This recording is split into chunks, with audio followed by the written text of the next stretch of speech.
مساء الخير، ازيكم؟ عاملين ايه؟ انا رينا سليمان من شركه يروهم للخدمات العقاريه. بصوا، احنا دلوقتي خلي بالكم في مشكله كبيره جدا في الماركت، انا جاي اعرفها واعمل تنويه وتنبيه لناس كتير، بعض العملاء اللي فعلا بيتدبسوا في وحدات عقاريه. طيب ازاي احنا بنعرف الناس تعمل ايه؟ يا جماعه، في وحدات فعلا ما بتتباعش. يعني ممكن يبقى اسم الكومباوند كبير جدا، بس حضرتك شاري استوديو مثلا بسعر شقه 200 متر، ده حقيقي. فحضرتك ممكن تقعد جنب الشقه 5 6 سنوات عشان تتباع، في حين ان في يعني تبقى مثلا الاستوديو، هندي مثال بسيط، مثلا الاستوديو مثلا ب9 مليون، في حين ان في شقه 200 متر ب7.5، مش تتباع. طيب احنا محتاجين نعمل ايه؟ احنا محتاجين ان احنا لازم يكون معاك مستشار عقاري قديم في الماركت. ما تثقش في حد عنده سنه صغير لسه بيدرس ولسه داخل التسويق العقاري ويعمل لك بروكر. مش هيعرف يعمل لك اعاده بيع، صدقني مش هيعرف يعمل لك اعاده بيع. الماركت زحمه، الماركت فيه مشاريع كتير، الماركت اختلف تماما عن من 5 سنوات. انا بجيب لك ابعد مده، يعني كل سنه في ابديت جديد، ومع ذلك انا بقول لك الماركت عمال يختلف وبيتغير، وانت لازم تمشي مع السوق، محدش كبير على السوق. فقصه ان انت لقيت مشروع غير مدروس واستسهلت، فحطيت داون بيمنت وحطيت اقساط، مفيش مشكله انك عايز تشتري، بس اشتريت غلط. في شراء صح وفي شراء غلط. سيبك من اللي يقولك اصل الماركت واقع، لا، حضرتك اشتريت غلط، حضرتك رحت الكومباوند غلط، او رحت الكومباوند صح بس اشتريت واحده غلط بالسعر مش متماركت صح. ما هي الشركه كبيره ومطوره كبيره، بس كان في نفس الوقت شركات تانية مطورين عاملين اسعار مختلفه. يا فندم ازاي؟ يا جماعة أنا بعمل تنبيه، ما تشتريش أي حاجة وخلاص من أي حد، وسيبكم الشركات اللي أسمائها كبيرة وعندها عدد موظفين فوق 3000 موظف، فهيكلمك في اليوم 100 موظف على نفس المشروع ويغير وش عشان تشتري في نفس المكان، فأنت تحس إن الموضوع صح. الموضوع غلط مش صح.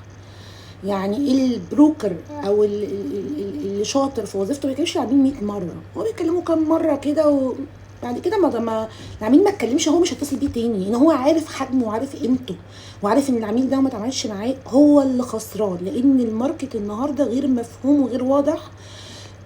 وعشان تشتري، واسهل حاجه انا عارفه انك عشان تشتري داون بيمنت، يعني او مقدم، تدفع مقدم وتقسط على مده زمنيه معينه، دي حاجه كويسه جدا، بس انت بتختار غلط، فتيجي تعمل اعاده ريسيل. تاني حاجه، النهارده مفيش حاجه اسمها، انا بقول لك مفيش حاجه اسمها ريسيل بعد سنه، مش موجوده، مش موجوده. انا بقولها علنا، اي بروكر يكلمك يقول لك تعالى اشتري معايا في المشروع الفلاني وهتبيع كمان 6 شهور باوفر مليون جنيه، كذاب، ما تصدقوش، مش هيحصل.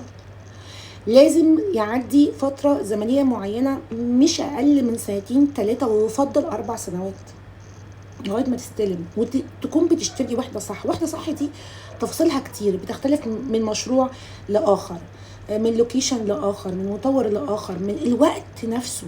يعني مفيش حاجة ستاندرد في الشراء والبيع، في حاجة اسمها كل وقت ليه عملية شرائية وبيعية معينة بشكل معين. فلو انت، طبعا انا مقدره ان انت عميل بتكون مش مذاكر، بس لازم تمشي ورا حد عنده خبره. السنين بتدي خبره، الاحتكاك الكتير بالبيع والشراء بيدي خبره، الاحتكاك الكتير بالعملاء بيدي خبره.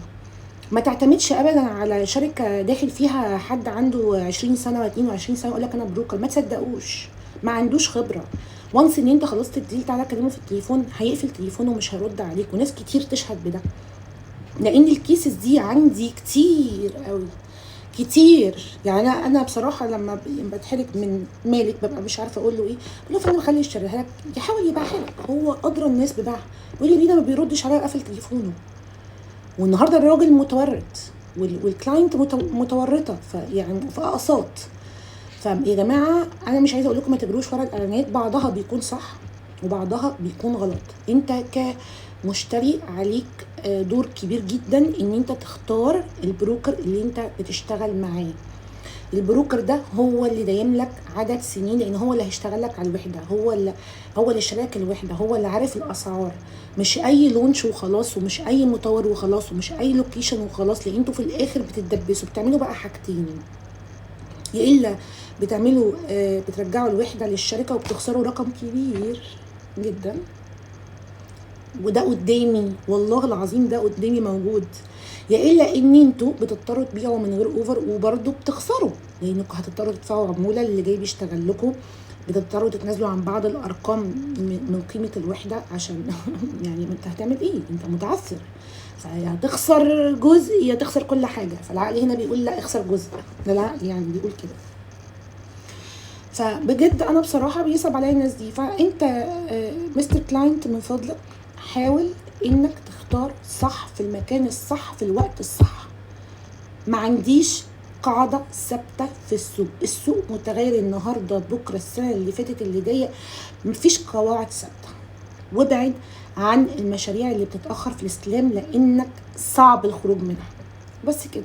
انا جينا عشان نشوف عقارات من ارض الواقع بسرعه جدا. هتروح على اليوتيوب تكتب اسكرينا، هيطلع لك القناه بتاعتي. اوعى تنسى سبسكرايب.